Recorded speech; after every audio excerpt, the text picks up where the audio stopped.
सादर प्रणाम बंधुवर।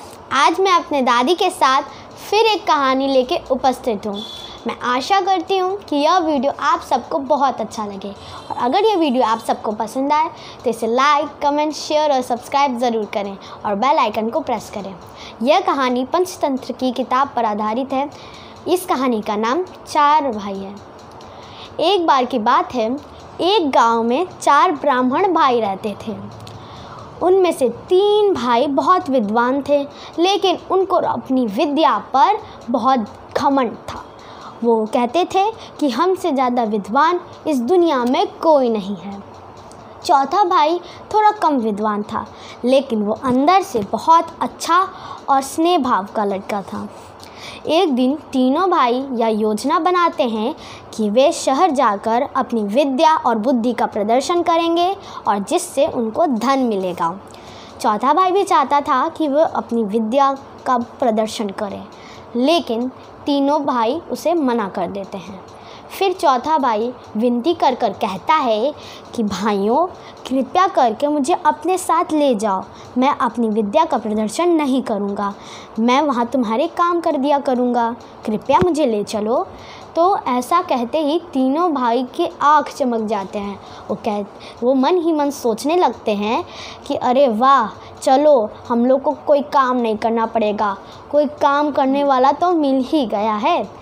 अब चलो इसको ले ही चलते हैं, हम लोग के बर्तन धो दिया करेगा, खाना बना दिया करेगा और हमारे कपड़े धो दिया करेगा। और क्या, इससे और क्या काम करवा सकते हैं, झाड़ू पोछा, बस चलो इसको ले ही चलते हैं। तो फिर वो तीनों भाई मान लेते हैं और कहते हैं कि चलो ठीक है, तुम हम लोग के साथ चलना, लेकिन ऐन वक्त पर ये मत कह देना कि मुझे तुम्हारा काम नहीं करना, ठीक है। तो चौथा भाई कहता है, भाइयों आखिर मैं तुमसे झूठ क्यों बोलूँगा, चलो कल ही चला जाएगा। फिर सुबह होते ही चारों भाई निकल पड़ते हैं। शहर और गांव के बीच में एक बड़ा सा जंगल आता है, तो वो बहुत घना भी रहता है। तो वहीं पर चलते चलते चलते गांव से बाहर निकलते हुए जंगल में चारों भाई पहुंच ही जाते हैं। वहाँ थोड़े अंदर ही जाते हैं तो उन्हें वहाँ हड्डियों का ढेर मिला पड़ता है। तो वो सोचने लगते हैं और आपस में बातचीत करने लगते हैं कि ये हड्डियाँ किसकी हैं, क्यों हैं और यहाँ किस लिए हैं। तो वे समझ नहीं पाते हैं। फिर पहला भाई कहता है कि अरे मूर्खों, ज़रा मेरी तरफ देखो, मैं इन हड्डियों को जोड़कर एक कंकाल बना सकता हूँ, अपनी विद्या का प्रदर्शन करता हूँ, देखो और फिर सोच लो कि ये किसकी हड्डियाँ हैं। तो तीनों भाई कहते हैं कि हाँ हाँ दिखाओ। तो पहला भाई तुरंत मंत्र पढ़ता है और उसके बाद यूँ करता है, तुरंत वो हड्डियाँ आपस में मिल जाती हैं और एक शेर का कंकाल बन जाता है। सारे भाई तो समझ जाते हैं कि वो शेर का ही कंकाल है, मगर दूसरे भाई को कहाँ जल्दी। वो कहता है कि ओए, मेरे को छोड़ दिया क्या, मैं इसके अंदर मांस, चमड़ी और बाल, रक्त सब ला दूँगा, ज़रा देखो मेरी ताकत।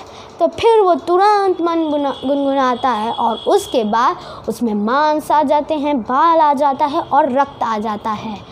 मगर अब यहाँ तीसरा भाई कहाँ से छूटता, कहता है कि ओ मूर्खों, ज़रा मेरी तरफ तो देख लो, मैं तुम सबसे ज़्यादा बड़ा हूँ और तुमसे ज़्यादा विद्वान हूँ।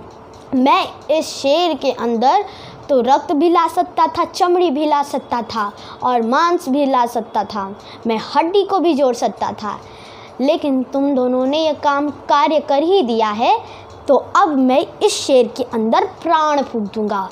तभी चौथा भाई, जो अंदर से बहुत साफ और स्नेह दिल का था, वो कहता है कि नहीं भाई, मैं जानता हूँ कि आप हम सबसे बड़े हैं और बहुत विद्वान हैं, लेकिन कृपया कर कर इसके अंदर प्राण ना फूके, क्योंकि यह जंगल का प्राणी है, हम सबको मारकर खा जाएगा।